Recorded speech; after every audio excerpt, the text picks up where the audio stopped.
Good afternoon, New York, and the rest of our listeners around the globe. My name is June Stoyer, and I'm the host of the Organic View radio show. Our podcast is available on iTunes, Zune, and you can also visit our website at www.theorganicview.com. If you'd like to be on the show or would like to find out about sponsorship opportunities, please contact us at questions@theorganicview.com. Today's show is sponsored by Eden Foods, the most trusted name in certified organic clean food. When you shop online at EdenFoods.com, enter the coupon code ORGVIEW to receive 20% off any regularly priced items, excluding cases. For other promotional offers, please visit theorganicview.com's website. And don't forget to check out our contest section. On today's show, Tom and I are going to talk about new efforts in Chicago to ban neonicotinoids and also the recent EPA conference call about glyphosate. So I'd first like to welcome to the show my co-host, Colorado Beekeeper Tom Theobald. Hello, Tom. Hi, June. How are you? We are on the tail end of our Arctic cold front. It was 14 below zero Saturday morning, but it's warming up now with downslope winds, what we call Chinooks or snow eaters. This cold spell is going to be hard on the bees, I'm afraid. The smaller clusters won't make it through these cold spells, and some people are probably wondering why I focus on the weather as much as I do, but the weather is the setting in which we work, and how it goes, it affects us dramatically. And I tell the people in the beekeeping class that they have to think like a bee, and thinking like a bee, you're always looking at the weather and what it may hold for you. So we're coming out of a deep cold spell. Tom, traditionally, well, I shouldn't say traditionally because there's nothing traditional anymore, but let's go back a decade.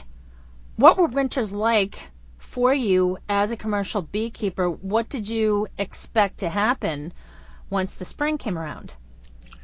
Well, we were always concerned about the weather, and extreme weather events can have an effect even for the healthiest colonies of bees. But here in Colorado along the Front Range of the Rockies, we really have pretty good winter weather. We have periodic cold spells, but we also have periodic warm spells where the bees can take a cleansing flight, get out and work the muscles a little bit.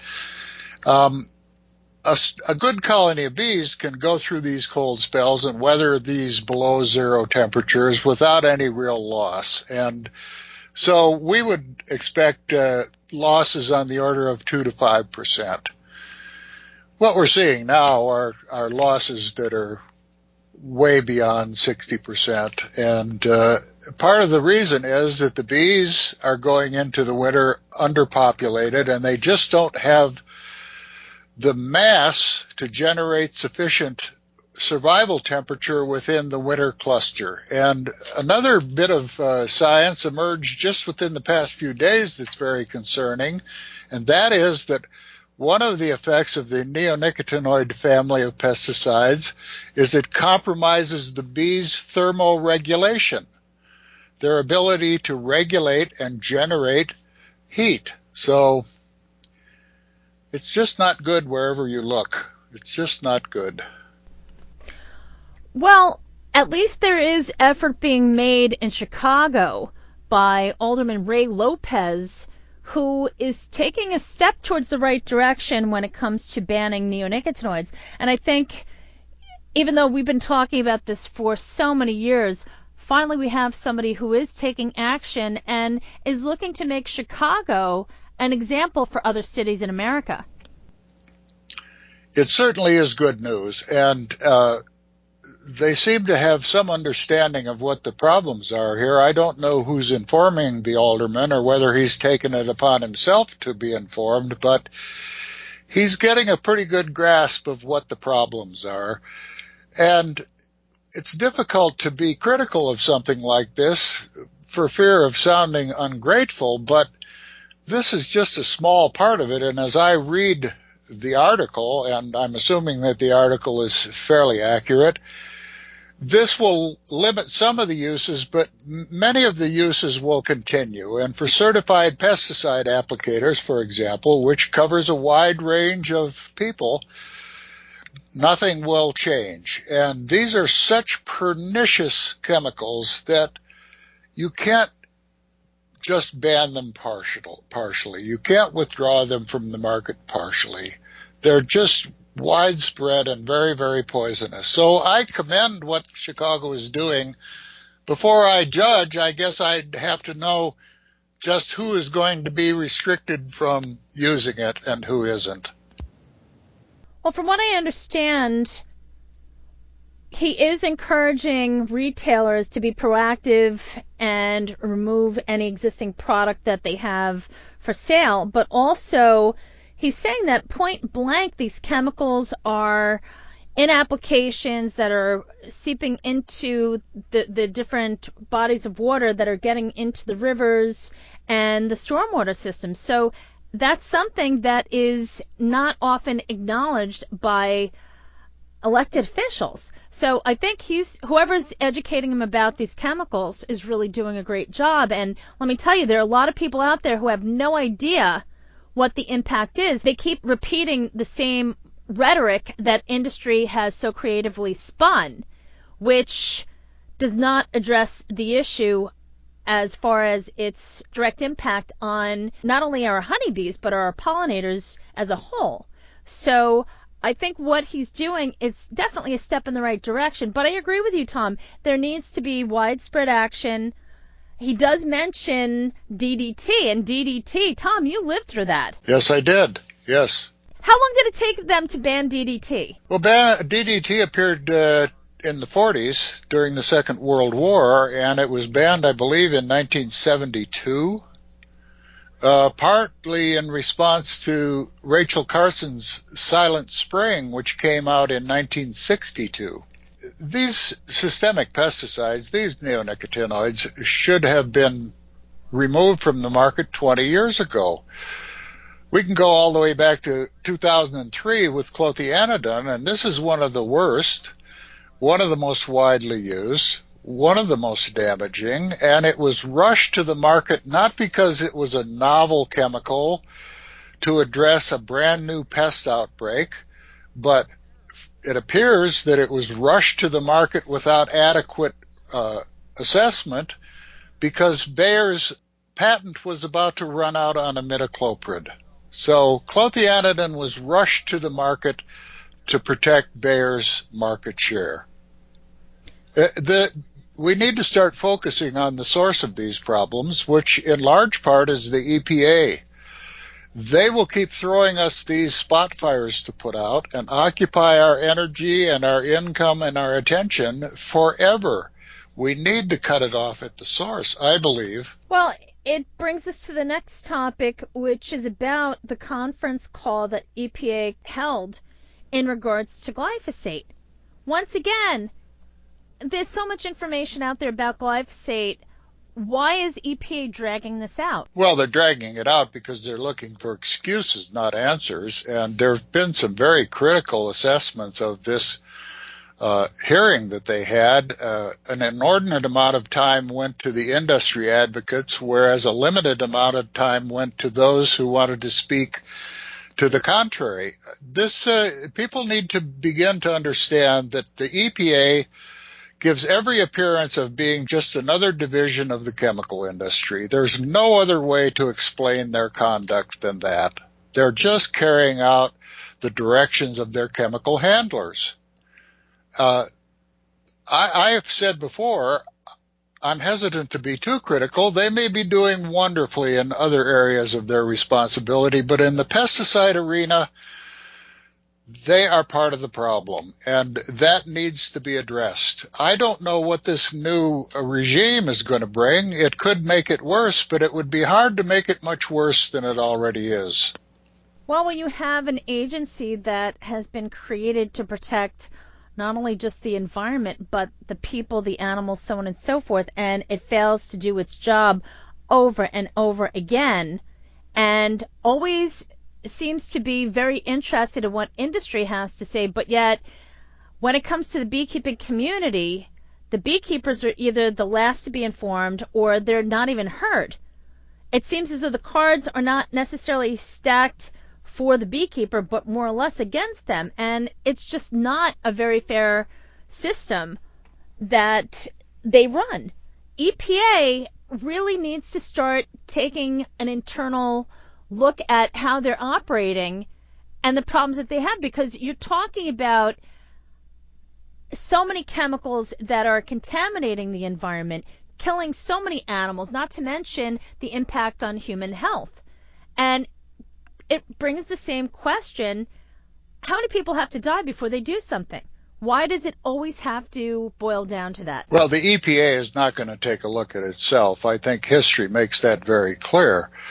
If there's going to be scrutiny of the EPA, it's going to have to come from the outside.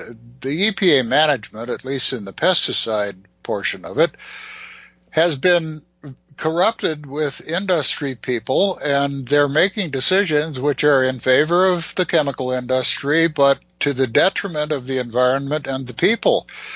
If it's going to be reformed, that reformation is going to have to come from outside, and the buck stops with Congress. And where is Congress? I've asked that question before, and where is Congress? They're always on recess. They've exercised no intelligent management over this situation whatsoever. Well, Tom, next year should be a very interesting year, as you pointed out, but what would you like to see done? I would like to see a very thorough examination of the conduct of the EPA over the past 20 years, because I believe that what they have done borders on criminality. These aren't gray areas. They have taken steps which are, well, in the beekeeping world, they have taken steps to subvert federal law through administrative decisions which make policy decisions which provide for the violation of the law. A good example of that, and one that people would probably be more familiar with, is the 48-hour notice rule. And that is that if you're going to spray some product that's potentially damaging to the bees, you are supposed to notify the beekeeper 48 hours beforehand. Now, this puts the burden on the back of the beekeeper to stay out of harm's way. And the fact that you would have to notify the beekeeper means that it would also be dangerous to other pollinators, other insects, which the EPA is equally bound to protect. So what the EPA has done is it's made an administrative ruling which would provide for the continuation of the crime. I know of no other crime where the victims, the targets, are expected to go to extraordinary lengths to get out of harm's way so that the crime can continue. And that's exactly what the EPA has done. And has anybody other than the beekeepers and some of the helpful NGOs like the Center for Food Safety, has anyone raised that question? Not to my knowledge.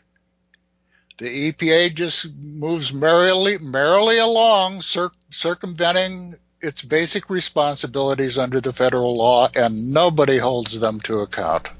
EPA just issued a press release in which they prohibit 72 inert ingredients from use in pesticides.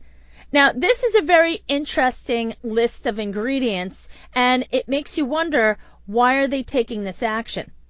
They claim that the EPA is taking this action in response to petitions by the Center for Environmental Health, Beyond Pesticides, Physicians for Social Responsibility, and others.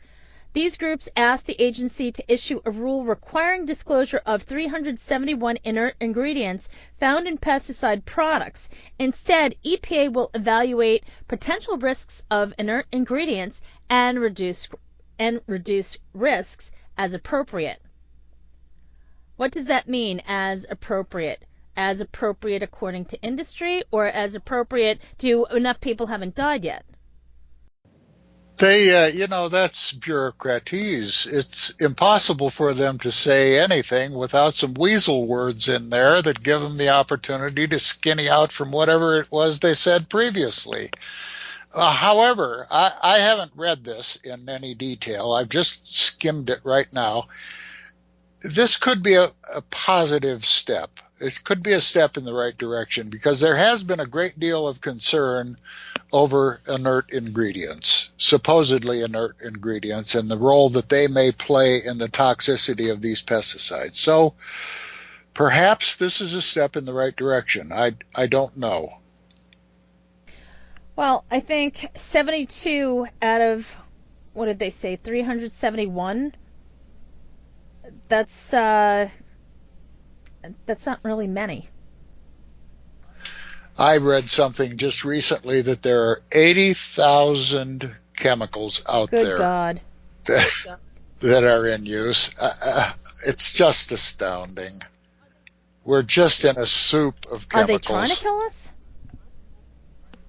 I think that's irrelevant. I don't know. The press release goes on to say most pesticide products contain a mixture of different ingredients. Ingredients that are directly responsible for controlling pests, such as insects or weeds, are called active ingredients. An inert ingredient is any other substance that is intentionally included in a pesticide that is not an active ingredient. If you'd like to review this list, folks, go to regulations.gov/document. And if you just do a quick search, you should find that available. But I guess a response is better than no response. Are we at the point where we're basically accepting, I don't know, crumbs from the toaster as sustenance? Well, we're certainly suspicious of that. I think I'd like to hear from some of those groups that press this issue, what they think of this decision. It'll be interesting. Mm-hmm. Now, in a couple of weeks, the Western Beekeepers Conference is coming up, and they have quite a number of speakers. Tom, do you know who's going to be speaking?